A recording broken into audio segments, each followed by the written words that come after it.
are back with another brand new video geared for those of you that are just getting started in Warpath.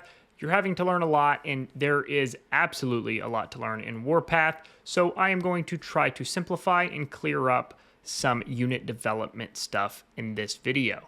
So with that being said, let's go and get started.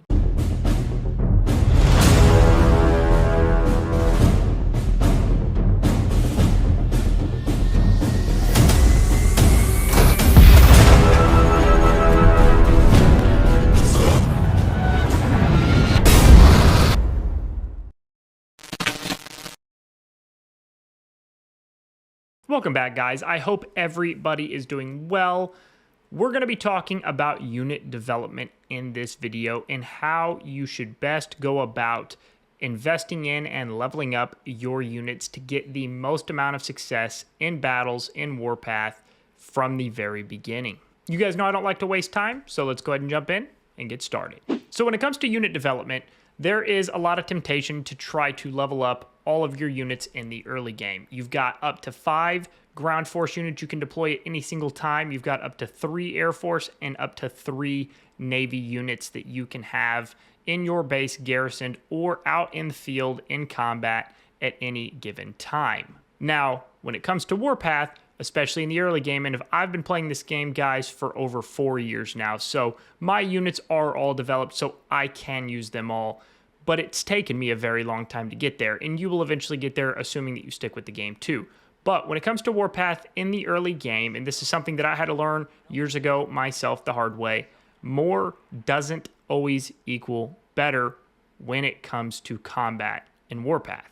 So I'm going to use my Navy as a perfect example for this video because Navy has not been out for too terribly long, and Navy is still a unit, or a unit type, I should say, for me, that I am working on getting materials to level up. And you can see these are the 3 Navy units. You can see the labels down here in the bottom right, 1, 2, and 3, that I have currently got, kind of prioritized. And I say prioritized, as you can tell, these 2, they're both Vanguard units, they're both level 1, and that's because I'm using them strictly for camp buffs. I don't actually train these units because they're going to do nothing for me, at least at this moment in time. Now, the camp buffs part of that is a completely other story. I just said that for clarification. Don't overthink that, don't worry about that, and it's nothing you need to concern yourself with in the very early stages of the game. The point being, as you can see, the one unit that I have invested in is level 200, which is the max level that you can get any unit in Warpath currently, whether it's ground force, air force, or navy. And you can see it's 9.1 because that is the cap on what they allow navy units to be leveled up to and used in Theater of Conquest events right now. So that is why I am capped. I'm still not 100% maxed out on this, but I'm getting very close. But you can see that I've put everything I have in one single unit. If I were to take this unit and let's just say reset it back to level 1, and then I was to, for example, let's say get this unit up to level 100, get this unit up to level 100, and then get this unit up to level 100, I now have 3 units that are level 100, and on surface level, it might be like, oh, well, this is going to be better for me. And it actually is the exact opposite. And there's one other thing that I see a lot of players trying to do, and I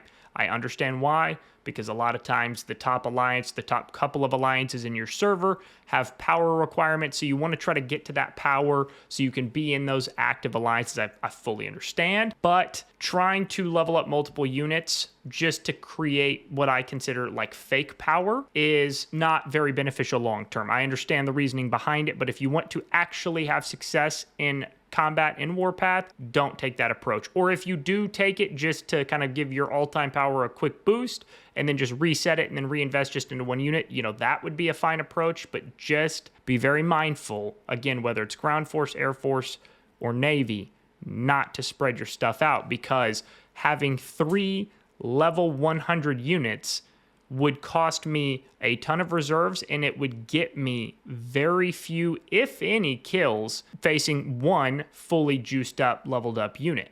So be mindful of this, guys. I see new players make this mistake literally all of the time, and it never ends well.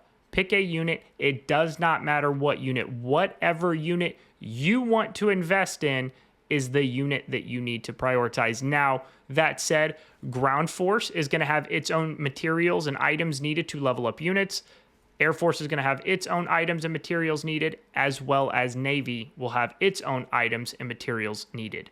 So you can invest in one unit from each of these categories at a time, and that's what I would encourage you to do. Just pick one unit from each one of these categories and make that your priority focus. For me, early game, and I'm talking, like I said, over 4 years ago, my main unit of choice at the time was a medium tank. And so I put everything into the medium tank till it was level 200, till it was maxed out on modifications, and then I moved on and rinsed and repeat. Now, this was years and years ago, and so this was before we had things like armor wrenches in the game. We used to not have those, so that wasn't a factor, of course. It is a factor now, which is another reason that it's even more important now to invest in just a single unit. All right, so now to kind of wrap up this video, what I'm gonna do is actually show you a real example of what I mean. So I'm gonna show you my Navy unit. So obviously, like I said, level 200 is the max that we can get any unit in Warpath currently, so I have got that taken care of. It is level 200. This unit is obviously now maxed out on the base modifications. And then when it comes to the unit enhancements, which, full transparency, early in the game, you are not going to have to worry about because you're just going to be using classic units. This is going to be a thing when you get to modern units, which comes after about 120 days of your server being open.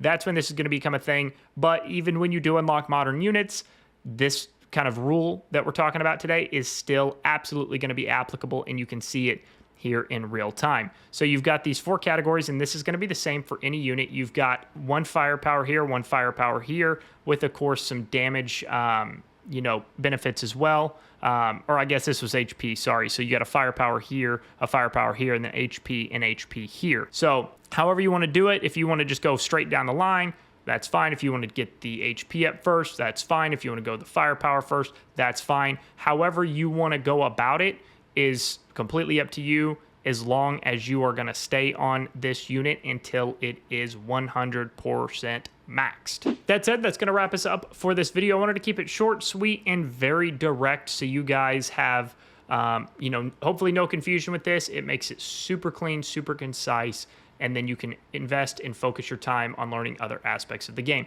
But if you do have access to Discord and you are not already in my community Discord server, the link to that is going to be in the description of the video below. Click on that link. It will take you right into the community Discord server. Whether you are a new player, veteran player, absolutely everybody is welcome. As always, thanks for taking the time to watch the video today, and we'll see you on the next one.